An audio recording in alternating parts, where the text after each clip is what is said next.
Stay tuned for Nero Wolfe.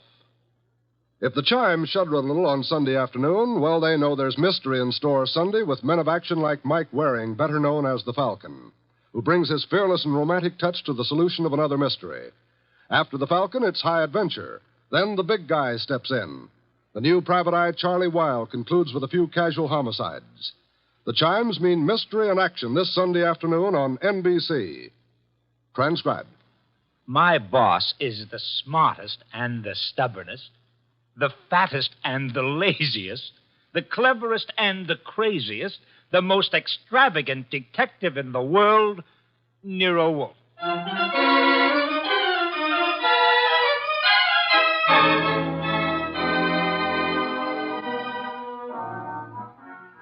It's the adventure of Stamped for Murder, with that brilliant, eccentric private detective, orchid fancier, and gargantuan gourmet, Nero Wolfe, starring Sydney Greenstreet.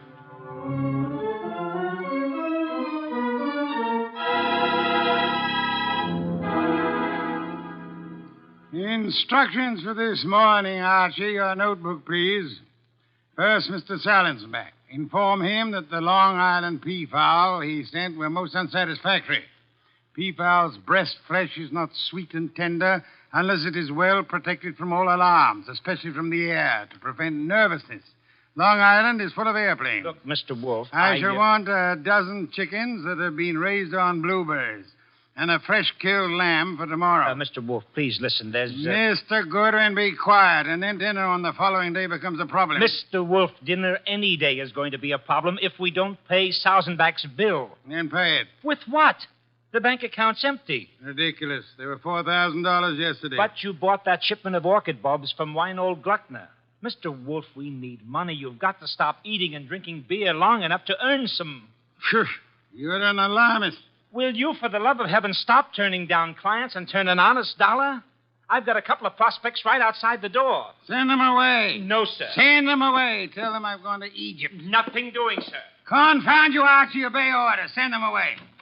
Miss Kent, Mr. Rodman, come in, please. Thank you.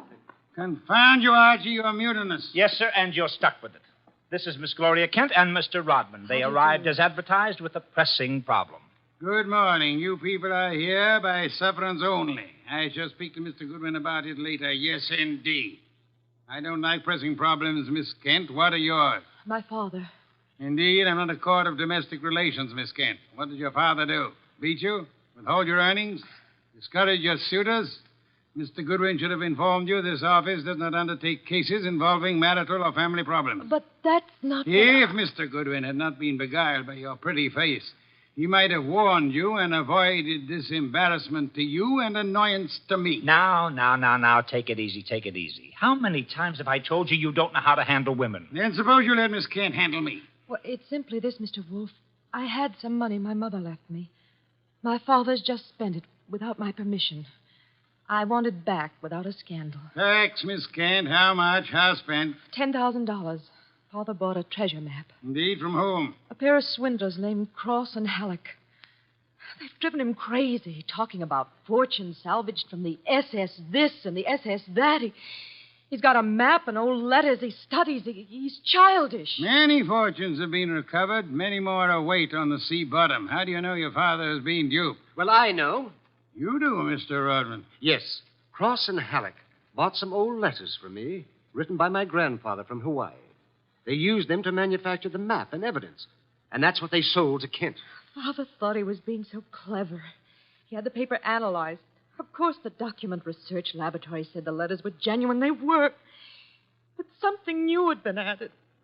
I'd have never known if Mr. Rodman hadn't told me. You're a party to the swindle, Mr. Rodman? I was not. I never knew what they were up to. Mr. Wolfe, you've got to help me. I can't do anything with Father. I can't convince him. Even Mr. Rodman can't. No, Miss Kent, I'm sorry. This is not for me. Oh, but you must. You must. Not in my office, madam. No tears. Please, Archie, stop her. Okay. Archie, when Miss Kent has finished her disgraceful exhibition, show them out. How dare he? Walk out on us like we were... Easy. I know him. You don't. He gets into a panic when women cry, or else he's curious about what Fritz is cooking for lunch. Now, just wait a minute, please. Oh, aren't you ashamed of yourself walking out like that on that poor kid? That hysterical gamma. She's lost all of her money. She needs help. I charge high fees, Archie. So charge a small fee. Do you want her to starve? Good heavens. Starve? How monstrous. I'm not kidding. While you'll be in here smelling your dinner, she and her father will be starving. I thought you were bringing me a paying client. Well, this is different. She's, You're beautiful. Archie, you're impossible. Oh, very well. Go back into them. Get names, addresses, facts. I am not committed to Miss Kent's case, but we'll see. Be a tribute I pay for your weakness for a pretty face.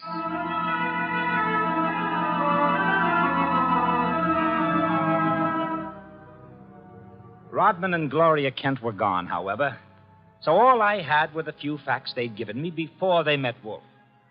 I felt guilty about that when he came back into the office and sat down in his specially built chair.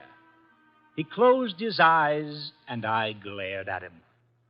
Well, how much of you is awake? Mr. Wolfe. Well, they disappeared. Did you tell me you were going to help this girl just to get her out of the office, or did you mean it? You're a gadfly. No, sir. No, sir. You made a promise, and you're stuck with it. What did you get from Rodman? Name, address, occupation. He's a librarian, that's all. Very careless, Archie. You missed a significant point. Such as, How did Rodman discover the letters he sold were being altered by forgery and used for swindle? How did he locate the dupe, Mr. Kent? I guess you're right. I'll ask him next time. But what about now? Are you going to get Gloria's money back? I assume you call Miss Kent Gloria solely in order to annoy me. It does. Stop it. Get Cross and Halleck. On my way. You'll find them at the Hotel Bogart. Wrong, sir. According to my notes, their address is... Never mind their address. The Hotel Bogart is the headquarters for successful, confident tricksters. They celebrate their victories there while the money lasts. You will possibly find Cross and Halleck drinking whiskey or lunching, probably both.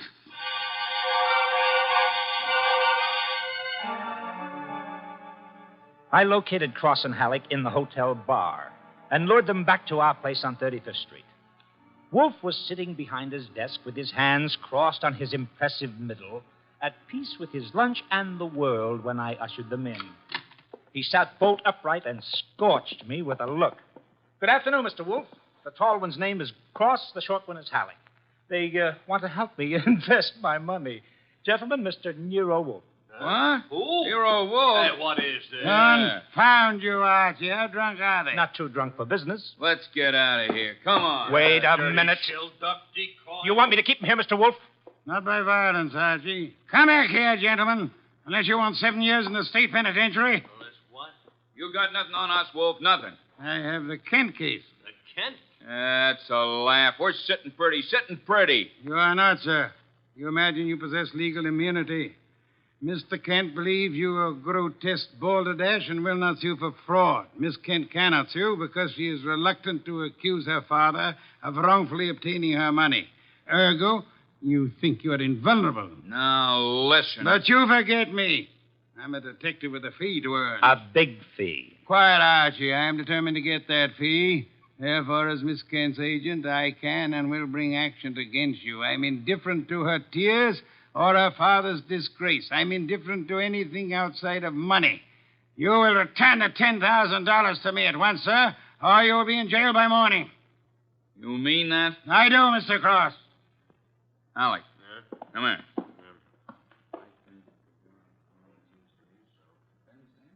Come on, hurry. Okay. Here, Mr. Wolfe. Alec and I have decided we don't want to get in any trouble with you. Here's your $10,000. Let's have it.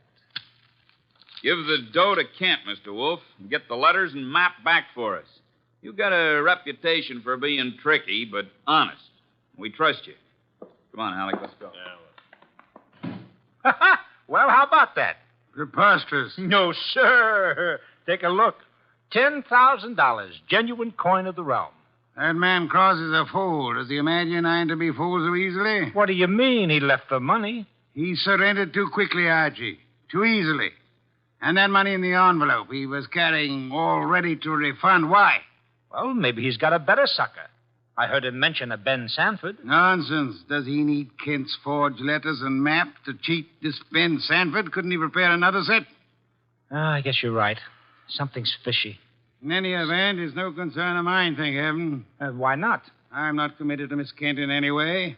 As a favor to you, I undertook to regain her money. I have done that. You may take it back to her and obtain the forged papers in return. But, Silence, Mr. Goodwin. Go to your red-haired charmer. Leave me in peace.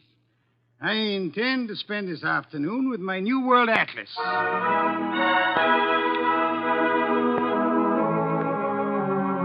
I left him 3,000 miles up the Amazon with his magnifying glass and drove up to East 69th Street.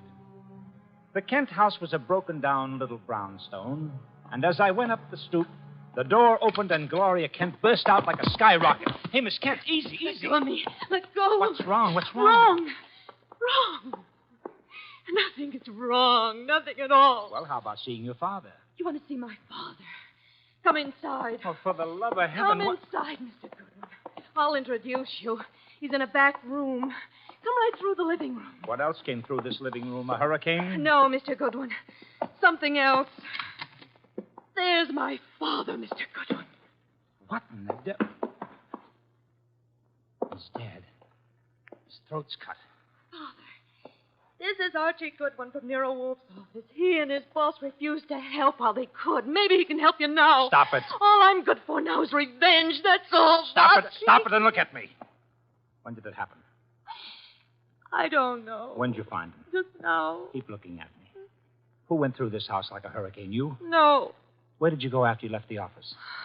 To the laboratory. What lab? Document research. The place that checked the map. How long were you there? Until an hour ago. I was with Mr. Rodman. Keep looking at me. And then? I had lunch. With Rodman? Alone. And then I came home. All right.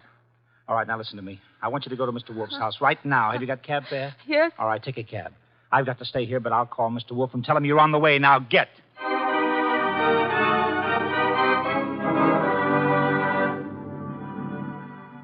I called Wolfe, told him everything, and he instructed me to advise Inspector Kramer, who arrived with the homicide squad. I gave the inspector everything while the squad photographed and measured, print dusted and detected. At 3:30, Kramer took me back to the house on 35th Street for a fight with Wolfe. It's a great story, Wolf. Great. Kent buys a phony treasure map. Everybody knows it's phony except Kent. But Cross and Halleck try to buy it back, and Kent gets himself murdered. Did you find the map and letters in the house, Inspector? No, I didn't. The killer was after the map. A phony map? Certainly. Why? Well, if we knew that, we would know why Cross and Halleck so willingly paid back the money and why Kent was murdered. Maybe it's not phony. I'd better see the girl now. Oh, you fancy her for the murder? Well, I'll know after I ask a few questions. Tonight. She's had a shock, Mr. Kramer. She needs rest. Look, Wolf, I want her. Why bother with her when there's so much to be done? Yes, such as? Cross and Halleck, find them. And the mystery man they spoke of, Ben Sanford. These are the men you want now, not this poor, overwrought girl. Yeah. All right. The girl will be here for questioning tonight, though, huh? Tonight, Mr. Kramer. Okay. You'll hear from me later on. Well, you buffaloed him out of that, okay. Say, why don't you want her questioned? Is she guilty? I don't know. Well, what did she say when she got here? She said nothing. She never arrived. She never what? She never arrived. Well, then why did you tell Kramer she was resting? Would he have believed the truth? She must be found. More important, we must learn why forged letters and forged map produces turmoil. Find the killer and you find the map. You said so. I said the reverse, which is an altogether different statement. Archie, I want a photograph of that map. Get it. Oh, sure. Any particular camera you want me to use? You'll find the photograph at 200 Vanderbilt Street. Are you kidding? The lab cannot check the authenticity of old papers without photographing them in ultraviolet light, infrared light, and so on.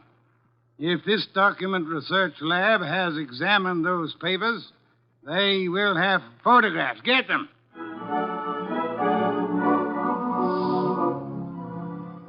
He got out of his chair and waddled back to the house elevator. It was 4:00 and time for his regular afternoon session with the orchids. I drove down to the document research laboratory on Vanderbilt and got such a shock that I grabbed the office phone and dialed Wolfe at once.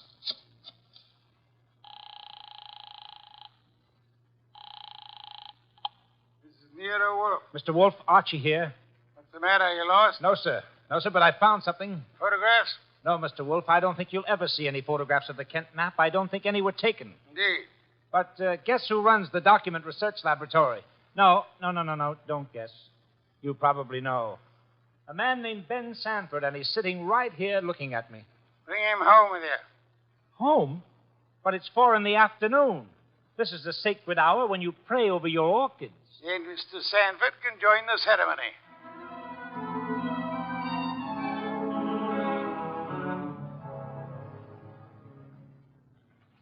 Hey, how about this place? How about it? There must be a million flowers up here. No, not flowers. Orchids only. Mr. Wolfe has 10,000 plants. Never saw anything like it. And you never will again, brother. Hey, what kind is that on the bench? Oh, that's our pride and joy. Odontoglossum harryanum. Above them, the Van Petersirana, and the pink ones are the Coelogiani panduratas. Now, the large object, mulching flower pots, is Nero Wolfe. Mr. Wolfe, Ben Sanford. Good afternoon, sir. Hi. I came along to be obliging. I've got nothing to say about anything. How much have you offered Cross and Halleck for their treasure map? No comment.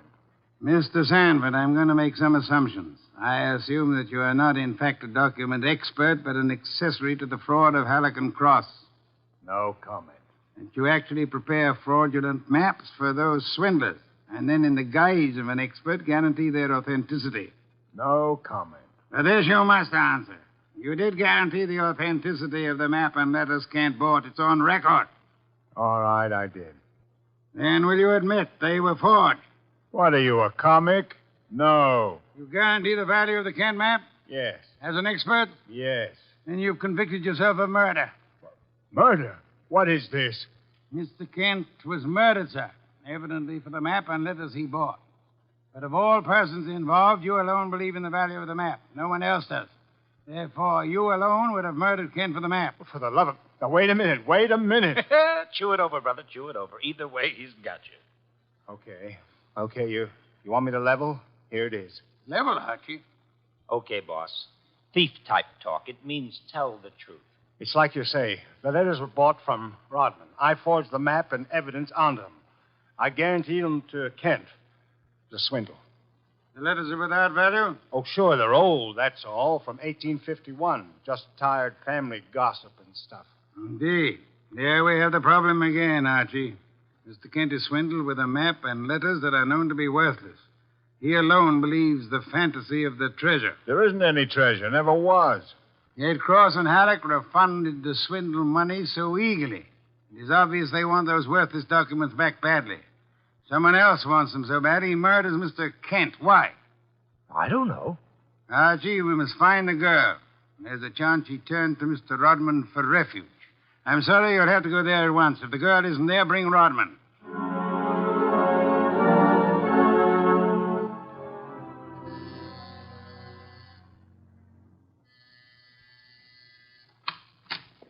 Yes? Hello, Rodman. Remember me? I'm Archie Goodwin from Nero Wolfe's office. Oh, yes, of course. I came to get Gloria Kent. There's been a change in plans. Tell her to come out, please. Gloria? Well, she's not here. Why should she be? Haven't you heard? Heard what? Well, I guess you'd better come down and see Wolfe. Mr. Goodwin, I'm afraid I can't. I'm rather busy. Look, Rodman, maybe you ought to know. Old man Kent was murdered. What? Yes, just after you and Gloria left us. Kent murdered? Well, this is awful, Mr. Goodwin. You want to see Mr. Wolfe now? Get your hat. Murder? Well, believe me, I never wanted this. I'm going to tell Nero Wolfe the whole mess. Every word of it. Okay, then. Come on, let's go. Yes, of course. Just a minute. I'll get my hat in the bedroom. Murdered? Kent? I never dreamed. Oh. Come on, Rodman. Come on. What? I didn't hear you. Oh, Rodman. What the... Rodman. Oh, Rodman. Good Lord. What next? Come on. This is Nero Wolfe. Archie here. We've had a tough break. Yes? While I was waiting for Rodman at the front door, he went into the bedroom for his hat. The killer was there. How do you know? He cut Rodman's throat. Devil. The back window was open. It's a ground floor apartment. He was out and gone before I had a chance. Archie, where were your wits? Let me alone. I've had a man murdered 20 feet from me. You think I'm cheering? Mr. Kramer is here, and he has news for us, Archie. He could not locate Cross and Halleck in their apartment. They had not been home all day. The maid informed him that she was waiting for her weekly salary. Well, so what? She was most angry and peppery, Mr. Kramer informs me. Red pepper? Exactly. Okay, maybe I know what you mean. I'll try to deliver the goods this time. Goodbye.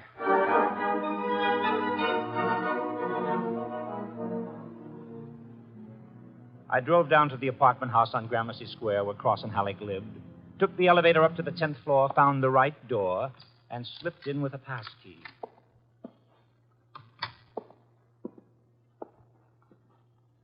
Come on out.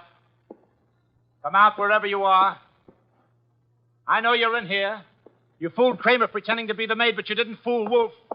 You'd better... Gloria! Cut it out, you idiot. Lay off. It's Archie, you dope. Archie Goodwin from Nero Wolfe's office. Remember me? Let go. Give me the gun, Gloria. Give it to me. That's right.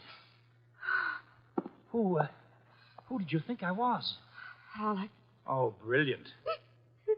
So Wolfe figured you out, huh? Well, you are a brave girl. They killed your father. You came up here and waited for them. You were going to kill them right back, huh?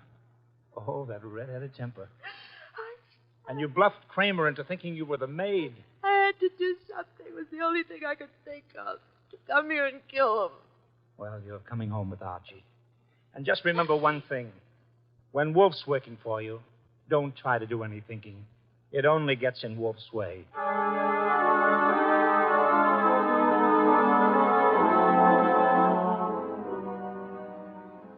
I got Gloria Kent back to the house at 7 o'clock. I parked the car, brought her into the office, and got the shock of my life. There was a convention on. Wolfe was there, with Inspector Kramer representing the cops. Cross, Halleck, and Sanford were there representing the crooks. When Kramer saw Gloria, he scowled first at her and then at Wolfe. So it was a slick one after all, Wolfe. You didn't have the girl. You had no intention of producing her. Please, Mr. Kramer, that can wait. There are other matters more important. I dine at 8. That leaves me 1 hour to solve your murders.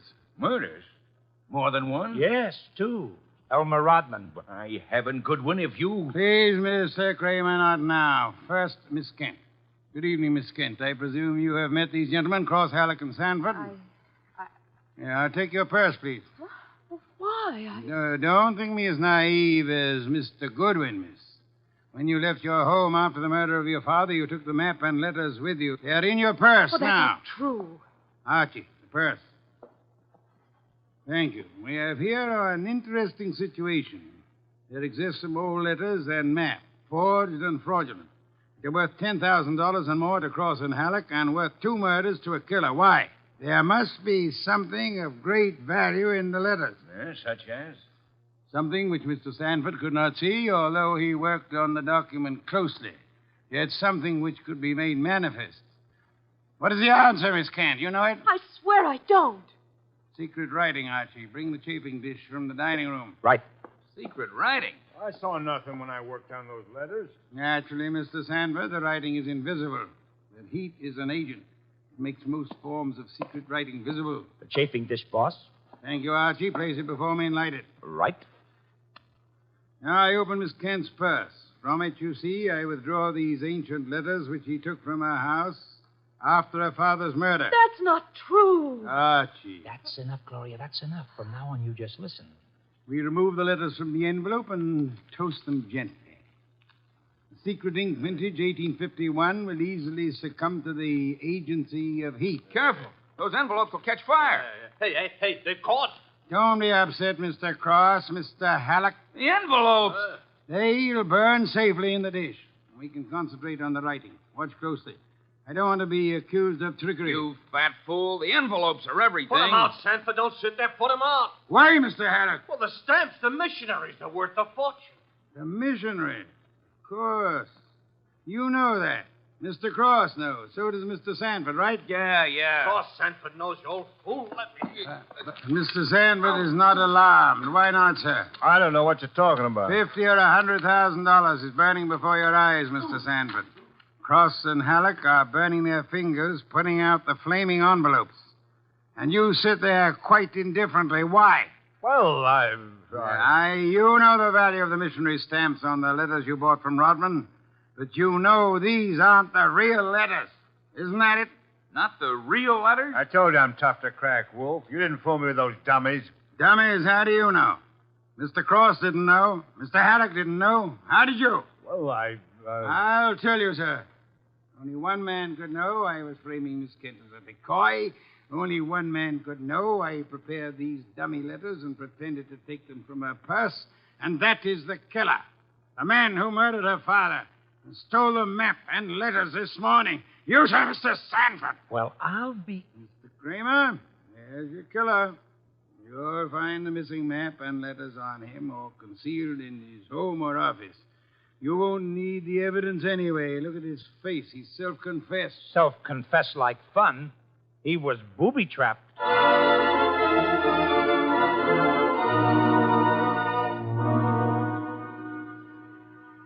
No, Mr. Kramer. Not a complicated case, really. Very simple. Elmer Rodman sold a packet of old family letters to the swindlers for a small sum. They used the letters to perpetrate their fraud on Miss Kent's father. And the stamps on the letters were valuable? They were a special Hawaiian issue 1851, Miss Kent. Nicknamed missionaries, because missionaries used them for writing home. They are extremely rare stamps worth upward of $25,000 each. Hey, no wonder they were worth 2 murders. We found 5 of them on Sanford. Excellent. Somewhere or other, Rodman discovered the value of the stamps after he sold the letters. In his effort to get them back, he communicated his discovery to the swindlers, Cross, Halleck, and Sanford. So that's why they refunded the money so fast. Precisely, in an effort to have the sale rescinded. Rodman sought out Kent and tried to convince him of the fraud. Alas, he would not listen to the truth, Mr. Kramer. Oh, I get it. And while the others were hassling around, Sanford tried to steal a march and quietly resorted to murder. There you have it. Ha-ha! Great job, boss. Great job. So Gloria not only gets her 10 grand back, but 5 times 25, which is about 125,000 worth of goodies. Now, figuring your rates by the hour, that means you've done a gratis job worth about... Yes, Kent. I did not know will I demand a large fee for what I have done. I will not go back on my word. But I can beg for a favor. I'll only be too happy to... Wait. I asked something that would not be easy to grant. What is it? Will you use your red hair, your pretty face, your admirable figure, and your ample fortune to lure Mr. Goodwin away from this house tonight? I would like to enjoy my dinner in peace. That won't be difficult, Mr. Wolfe. Let's have an understanding right now, Gloria. Difficult for you or for me? I'll be delighted. Indeed. To spend an evening with Mr. Goodwin, there is only one word for you, Miss Kent. Intrepid.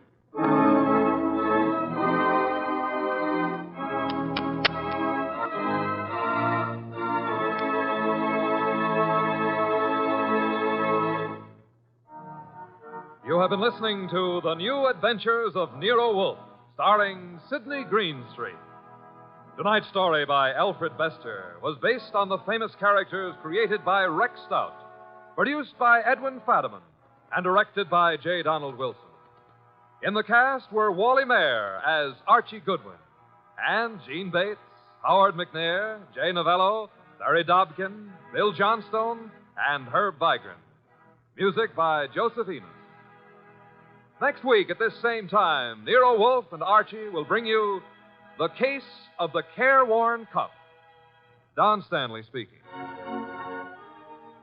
The preceding was transcribed. 3 chimes mean good times on NBC. The chimes ring for Dennis Day and Judy Canova tomorrow night on NBC. Also, Judy Canova prepares to go operatic tomorrow because her special guest is Ezio Pinza.